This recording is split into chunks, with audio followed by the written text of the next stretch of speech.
Hola, me llamo Señor Adams. Today we're going to talk about possessive pronouns, or pronombres posesivos.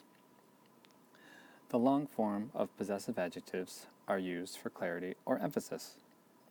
So, for example, we have the first person and second person and third person singular.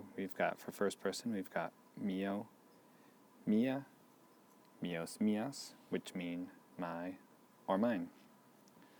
Then there's tuyo, tuya, tuyos, tuyas, which can be your or yours.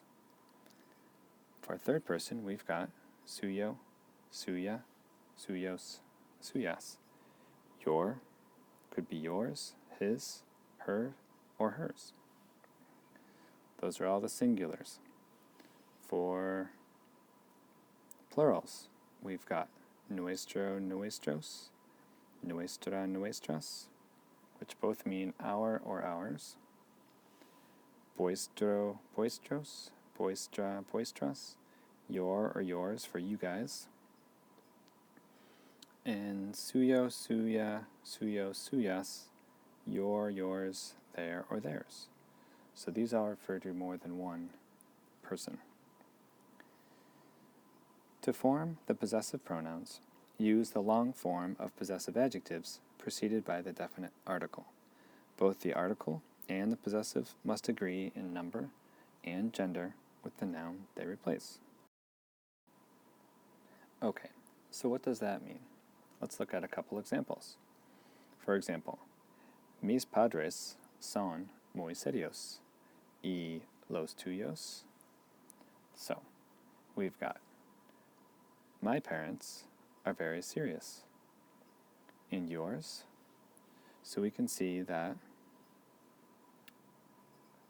instead of saying your parents, we're saying los tuyos, just yours. So that is turning into a pronoun instead of an adjective. Okay? Let's look at the next one.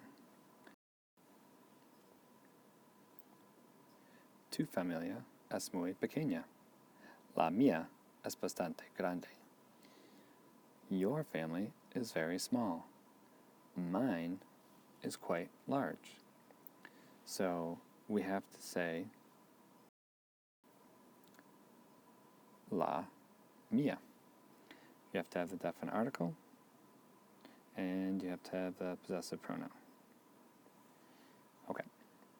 When we're using the verb ser, it changes a little bit. We often omit the article between the verb ser and the possessive pronoun. Estas maletas son nuestras. So in other words, you don't have to say las nuestras. Those suitcases are ours. Mi hermano siempre dice que toda la culpa es mía.